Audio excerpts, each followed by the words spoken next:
Em relação ao desafio dos mais jovens, Os mais o que é jovens que lhe são... apraz dizer sobre a motivação dos mais jovens neste contexto amplo, socialmente, às vezes não muito propício, não é? À adoção de estilo de vida saudável? O que é que lhe apraz dizer? Alguma palavra? O que eu tenho a dizer relativamente aos mais jovens é que os mais jovens são imortais, são super-homens, são super-mulheres, não morrem. A morte é um problema que está bem longe da mente dos mais jovens. Não é metafísico.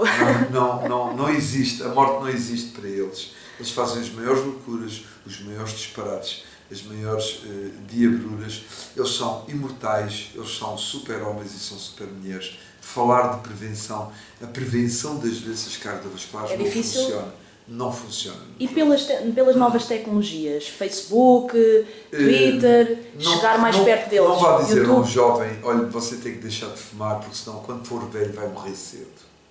E ele vai dizer assim, eu quero saber quando for velho, eu quero viver a vida agora. Está a ver? Portanto, não vamos... É muito difícil falar com os jovens. É muito mais fácil, por exemplo, motivá-los a fazerem bodyboard, é muito mais fácil motivá-los a fazer skate, é muito mais fácil cativá-los a praticar uma atividade esportiva qualquer, é muito mais fácil incentivá-los e motivá-los para eles terem algum tipo de comportamento que seja diferente e que eles se empenhem, porque eles depois, por causa desse tipo de coisa que eles façam e que lhes dá prazer, eles modificam o seu comportamento. Mas são boas notícias, então? Não, sim, mas eles mudam o comportamento não pelo risco de doença, não pelo risco mas pela de morte, emoção, prazer. mas pelo prazer que lhes dá a fazer uma coisa que lhes traz benefício. Eu dou-lhe um exemplo. Sim. Ninguém fuma quando está a fazer bodyboard.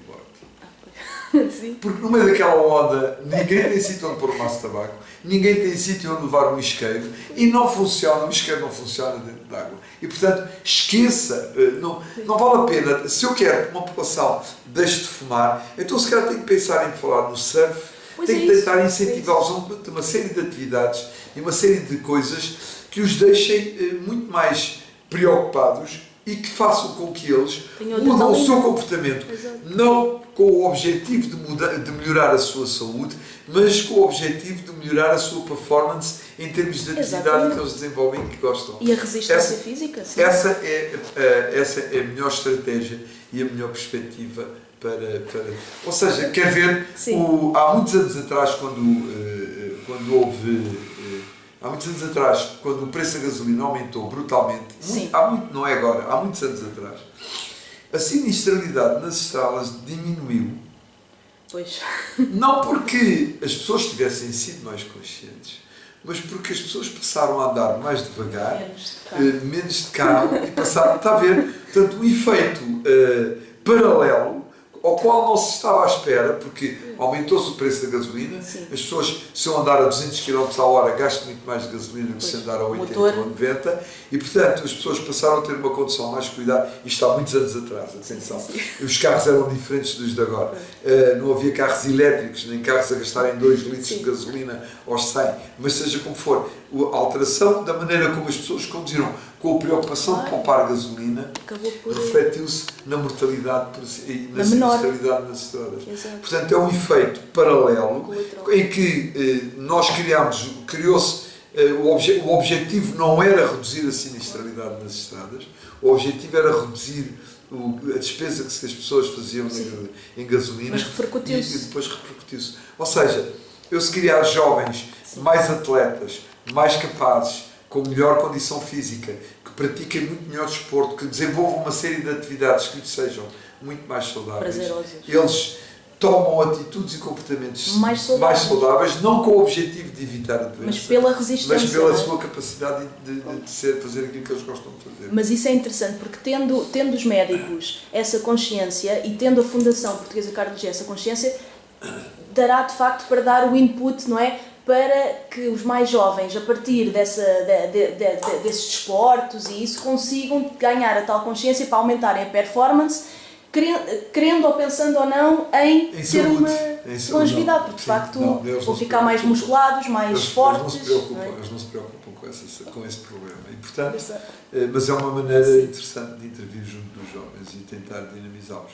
Eu lembro-me há muitos anos atrás, uma professora, houve uma reunião que decorreu na Gulbenkian sobre educação para a saúde nas crianças, a idade escolar, e havia uma professora na escola, numa escola do Cartaz, que fez uma sessão com um enólogo, um escansão, um indivíduo que sabe provar vinhos e sabe saborear o vinho. E ver o grau, não é? Que foi dar uma aula de como é que se deve beber vinho a crianças. Cuidado, estamos a falar de crianças.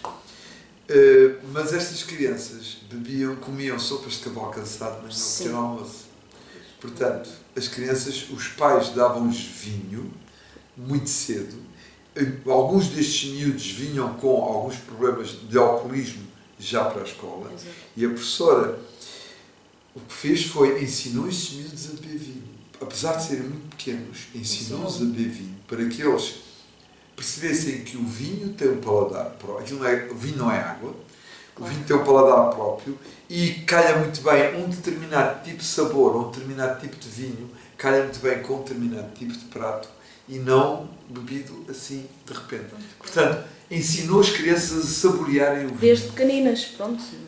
Se bem que o vinho seja um problema que não é para as crianças, mas naquela situação em que muitas das crianças vinham alcoolizadas para a escola, não era proibindo os pais de o fazer, mas era ensinando as crianças a saborear. Isto para dizer o quê? Sim. Para dizer que às vezes não é lutando contra eles, é entrando um pouco no jogo deles, mas desviando a atenção para o outro lado, nós conseguimos alguns resultados que não conseguiríamos se fizéssemos uma guerra muito acesa e uma guerra muito forte contra um determinado tipo. Porque o fruto apetecido é o mais desejado, não é? Exatamente. Portanto, e no que diz respeito, eu não me recordo bem se foi o professor Carrageta ou se foi o professor Jacinto Gonçalves que terá dito que se aperceberam que uma estatística que houve recentemente, eu penso, não foi o senhor doutor, foi o senhor doutor. Foi sobre a alimentação. Sim, que as crianças, neste caso, que, por exemplo, eu sou da geração dos 30, não é? Sim. E então, que os filhos de pessoas da minha idade, mais ou menos, que irão morrer mais cedo. Irão morrer mais cedo do que nós, não é? Que temos agora 20, 30 anos. Como é que surgiu essa hipótese é uma hipótese já surgiu. Portanto, já surgiu. É uma conclusão mesmo. Conclusão, ou seja, a esperança média de vida à nascença, que nas mulheres anda nos 81, 82. Porque as mulheres vivem mais, não é? Exato. Nos homens anda nos 78, 79. Não tem vindo a crescer com a mesma velocidade com que cresceu na última década ou nos últimos 20 anos. Ou seja, está a criar um platô. E em alguns países está inclusivamente a descer um bocadinho. Ou seja, está-se a morrer mais cedo. Agora, quem é que está a morrer mais cedo? Não são os mais velhos, são os mais novos. Porque os comportamentos determinam essa mortalidade precoce. E, portanto, é isso que se diz. Os pais estão a ver os filhos a morrer. Porque os pais têm ainda bons hábitos de vida. Os pais ainda comem hortaliça. Os pais ainda gostam de sopa. Os pais ainda comem peixe. Os pais ainda bebem com moderação. Sim. Os pais ainda têm uma série de comportamentos que os miúdos hoje em dia não têm. Está a ver? Os pais já deixaram de fumar há muito tempo. Os putos estão a começar com força. Os pais bebem um pinho à refeição. Os putos apanham uma bandeira todos os dias. Está a ver? E agora, antes era ao sábado e ao domingo. Exato. Mas agora com a cerveja ao preço de uma garrafinha de água, os putos, e nós passamos na cidade de Lisboa e vemos, os miúdos estão, mas miúdos em idade muito jovem, estão à porta dos cafés e dos restaurantes a beber cerveja. Uma coisa é beber uma cervejinha com os tromocinhos, os caracóizinhos, está a ver, um petisquinho assim, isso é uma coisa. Eles bebem cerveja como quem bebe água. Está a ver? E, portanto, estes miúdos apanham e fazem ingestões alcoólicas bastante elevadas todos os dias e, portanto, vão ter uma esperança de vida diminuída. Estes miúdos vão morrer mais cedo que os pais. Está a ver? E por isso aquela... Miúdos de quê?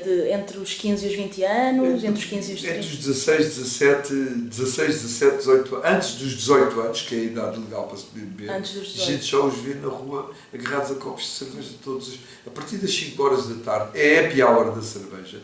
Fica muito mais barato uma Imperial do que fica um café, ou quase fica ao mesmo preço que uma bica, fica quase ao mesmo preço que uma garrafa d'água.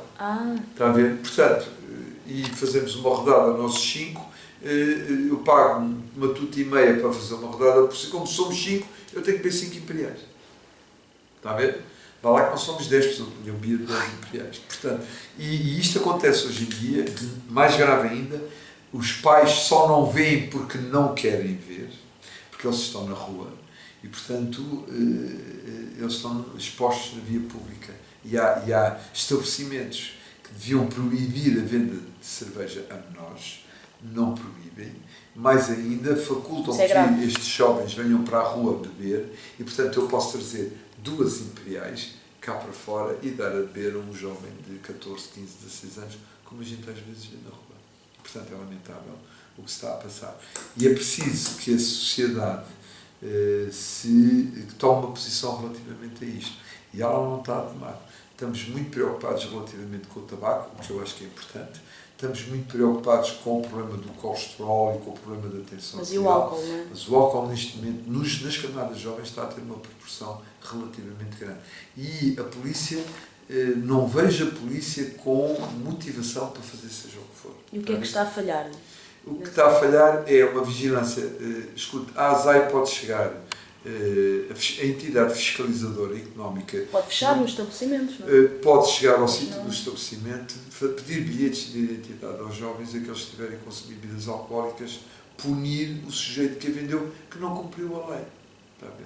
E isso não está a acontecer. Isso não está a acontecer. A Fundação Inglesa de Cardiologia, há relativamente pouco tempo, apresentou um vídeo feito com adolescentes que tinham menos de 18 anos, menos que a idade legal para fumar, que vinham com uma câmara oculta, que se dirigiam ao balcão de um café, de um estabelecimento qualquer, e que compravam tabaco.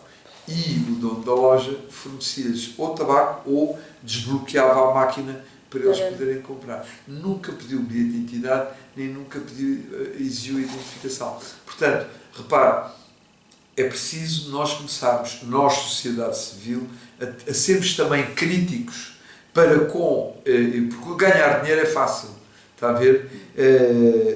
Agora, este tipo de ganhar dinheiro é prejudicial. É muito fácil ganhar dinheiro assim desta maneira, é prejudicial à saúde das pessoas.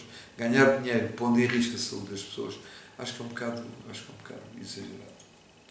Sr. Dr. Luís Negrão, foi um prazer enorme estar aqui a receber estes ensinamentos. Muito obrigada e muitos parabéns ao seu trabalho e à Fundação Portuguesa de Cardiologia. Muito obrigado. Obrigada, eu que agradeço.